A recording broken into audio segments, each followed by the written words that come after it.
Imagine walking into a meeting room full of people you work with every day, eager to present your latest idea, one that you've spent sleepless nights refining, one that could change the entire direction of your department.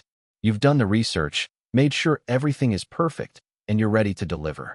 But as you stand there, outlining your plan, something strange happens. The manager, the one who holds your future in his hands, interrupts you. His words aren't encouraging or constructive. No, they're dismissive.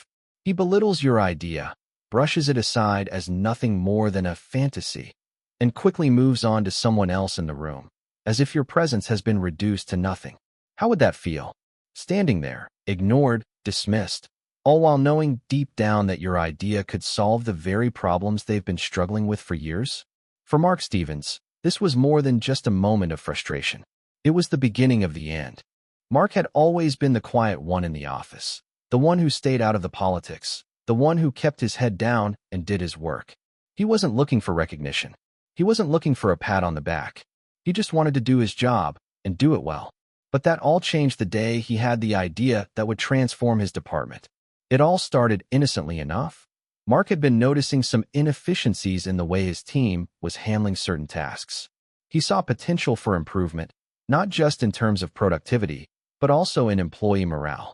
His idea wasn't revolutionary, but it was practical, grounded in real data, and aimed at making the team more cohesive. Mark worked tirelessly on it, refining it until he was sure it was ready to present. But when the day came, his manager, Richard, completely dismissed him. Richard wasn't the kind of manager who liked to hear new ideas from his team. He preferred things to stay the way they were. His way. He believed in a rigid, top-down approach, where the managers made the decisions and the employees were meant to execute them. He had no interest in listening to Mark's whimsical thoughts on efficiency and employee engagement. Mark's proposal was nothing more than a threat to his authority. As Mark stood there, the room filled with murmurs and quiet chuckles from some of his colleagues. Richard's words stung more than he'd like to admit. His idea had been shot down in front of everyone, and Mark could feel his face flush with embarrassment. He had put so much effort into something that was now, in the eyes of his manager, worthless. It wasn't just about the idea. It was about the way Richard had made him feel small, insignificant, as if his contributions were less important than the ego of a man who had never seen the value in his team. But something inside Mark began to shift. He had always been the type to take the high road, to stay silent, and keep his thoughts to himself. But this time, it was different. The dismissal was the final straw. Mark had tolerated being overlooked for years, but now it had gone too far. His idea wasn't just good, it was necessary. And if Richard couldn't see that, then Mark wasn't going to let it go to waste. As the meeting continued, Mark's mind raced. He started thinking about the company's vision, about the direction it was heading, and about the team he had grown so invested in. It wasn't just about getting his idea heard. It was about something much bigger. It was about taking control. The more he thought about it, the clearer it became. Mark wasn't going to sit back and let Richard, or anyone else, define his future anymore. Mark left that meeting room with a sense of determination he hadn't felt in years. As he walked through the office, his steps were steady, his mind sharp. He knew he couldn't just sit quietly in his corner anymore. If Richard wasn't going to listen, if the company wasn't going to change, then Mark would make sure the change came from somewhere else, somewhere higher. For the next few days, Mark kept his head down, but his mind was always working. He started quietly observing Richard's management style, analyzing how the department really functioned. Mark knew that in order to take control, he would need more than just a good idea. He needed to understand the system, the culture, and the key players within it. He wasn't just going to present another idea. He was going to take over, and he needed a strategy to do it. But there was something else lurking beneath the surface, something that Mark could sense but couldn't yet define. Richard's approach to leadership was starting to crack. Employees were growing tired of the micromanagement, the lack of innovation, and the dismissive attitude that trickled down from the top. Mark could feel the discontent bubbling up, but no one was bold enough to speak out. That's where he saw his opening. The more Mark thought about it, the more he realized that he wasn't the only one with frustrations. The entire department was being held back, stifled by an outdated management style that no longer served anyone's interests. Richard wasn't a leader, he was a dictator. And it was time for a change. Mark's idea wasn't just about improving productivity. It was about creating a department where people were heard, where ideas were valued, and where success was built on collaboration instead of control. Richard had no vision for that. But Mark did.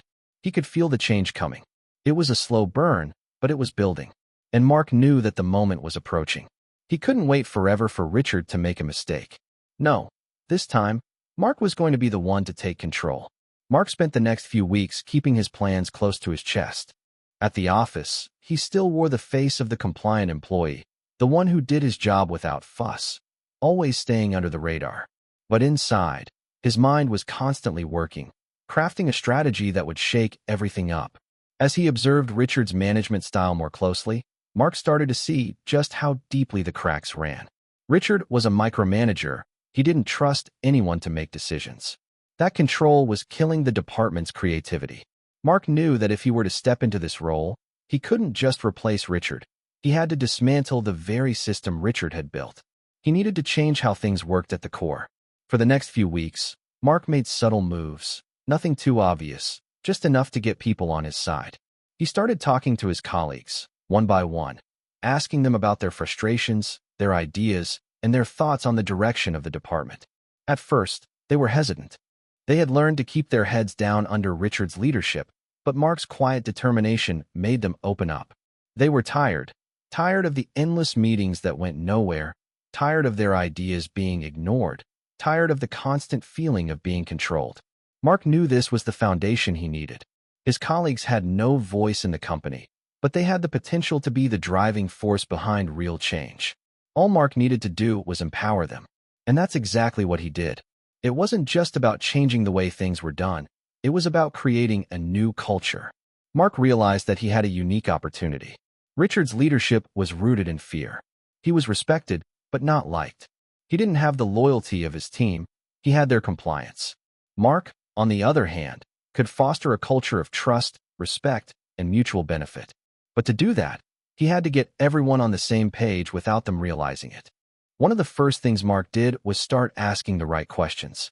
He'd casually approach people during lunch breaks or after meetings, asking them what they thought would improve the department. By doing so, Mark gave them a voice, making them feel heard. No longer was he just another colleague. He was a catalyst for change. As the days passed, he subtly became the person they turned to for solutions, even if they didn't realize it yet. Then came the subtle strategic move. He reached out to the higher-ups in the company, particularly those who had been wary of Richard's leadership. Mark had been paying attention to how the senior managers interacted with Richard. They weren't impressed. They knew Richard wasn't the future of the department, but they didn't have the courage to make a change. Mark understood that now was the perfect time to plant the seeds of doubt. He started feeding ideas to these senior managers, ideas about how the department could improve. He would suggest a few changes, ways they could streamline operations, and how a fresh approach could make everything more efficient. Each time he spoke to them, Mark made sure to focus on the bigger picture, not just on the shortcomings of Richard's leadership, but on the immense untapped potential of the team. The higher-ups, seeing Mark's initiative and vision, began to take note. But the real genius behind Mark's strategy was that he wasn't trying to directly challenge Richard's authority.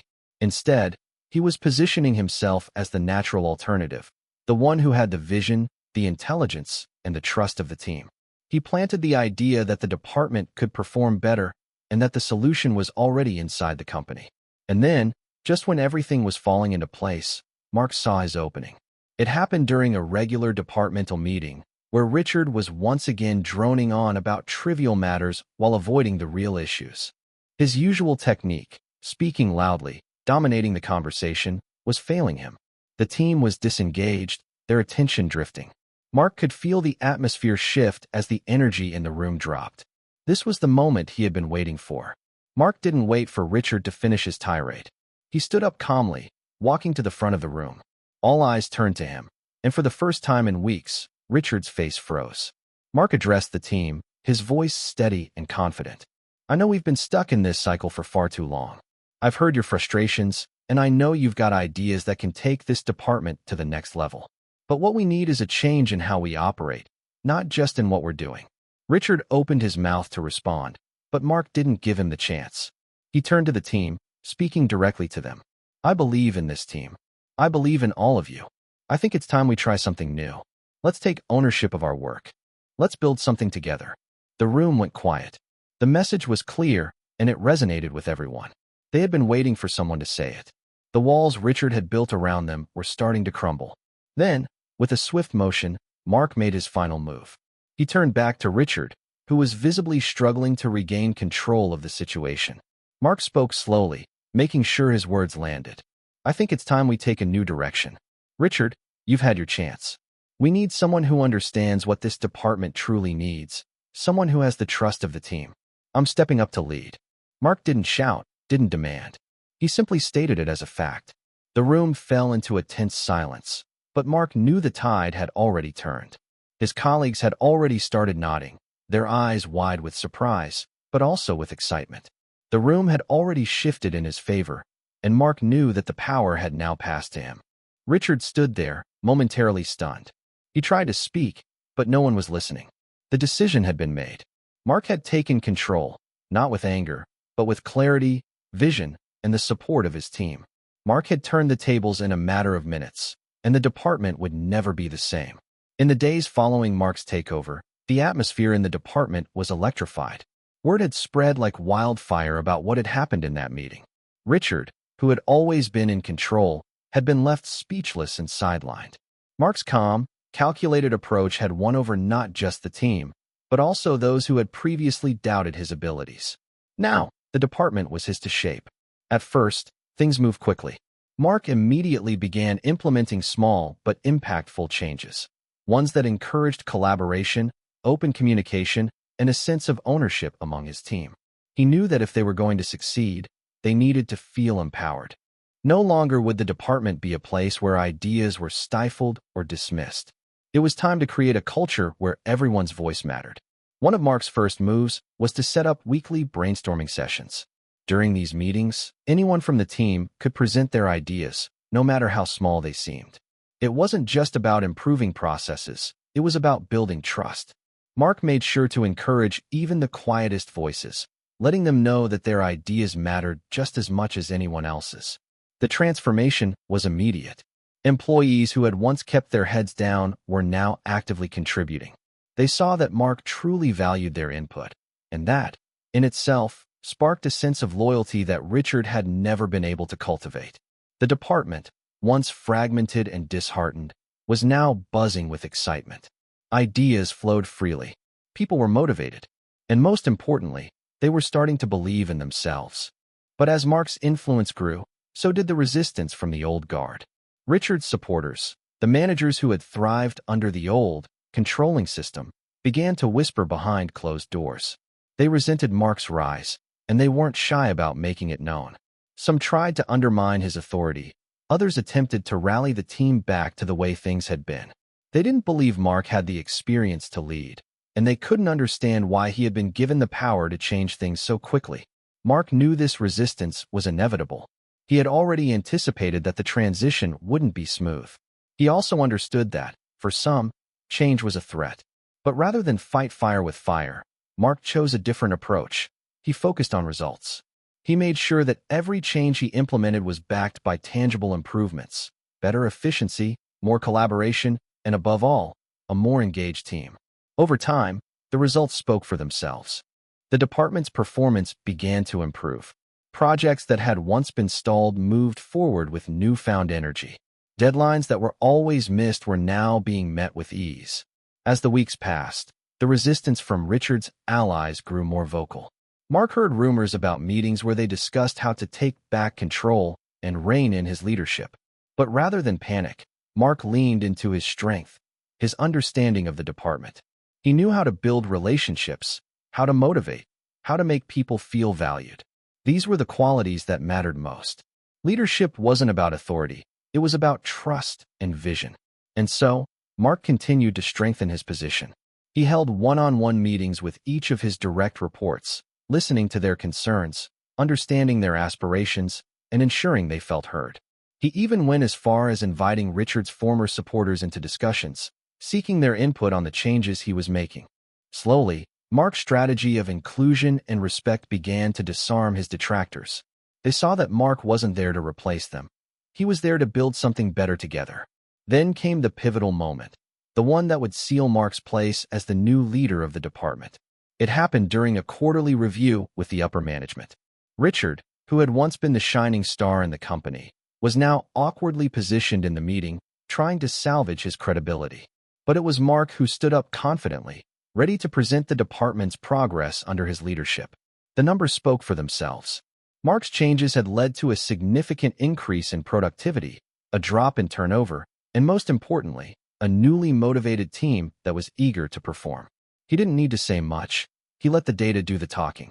The higher-ups were impressed, nodding approvingly as they glanced at the charts and figures in front of them. Richard, on the other hand, could barely make eye contact with them. His previous promises, his lofty goals, seemed irrelevant now. When the meeting concluded, Mark's victory was sealed. The company's top brass, seeing the department's newfound success, gave Mark full control. Richard, unable to justify his position, was quietly sidelined. It wasn't a dramatic confrontation, no angry words exchanged. It was simply a quiet acknowledgement of the fact that Mark had proven himself, not just as a manager, but as a leader. And in that moment, everything changed. The real work began after that. Mark didn't want to just maintain the status quo. He wanted to leave a lasting legacy. Over the following months, he continued to implement systems that empowered the team. He created mentorship programs, developed career growth opportunities, and built an environment where innovation could thrive. The department became a model of efficiency and collaboration, and Mark's reputation as a leader spread beyond his own team. People began to notice what he had achieved, and they respected the way he had turned the department around. But Mark knew the true measure of leadership wasn't just about results. It was about the people he led. And as he looked at the team he had built, the loyalty they had shown, and the way they had risen to meet every challenge, he realized he had accomplished something far greater than a departmental turnaround. He had built a culture of respect, trust, and empowerment. And that was worth more than any title or position. Mark's journey had begun with a dismissal, a belittling remark from the very person who should have been his ally. But it didn't end there. It ended with him taking control, not through force, but through vision and determination. The department had been his, not because he had taken it from someone else, but because he had earned it through his actions, his integrity, and his ability to inspire those around him. And so, Mark's story wasn't just one of revenge or ambition. It was a story of leadership, of taking control when everyone else doubted you, of standing up when the world tried to keep you down.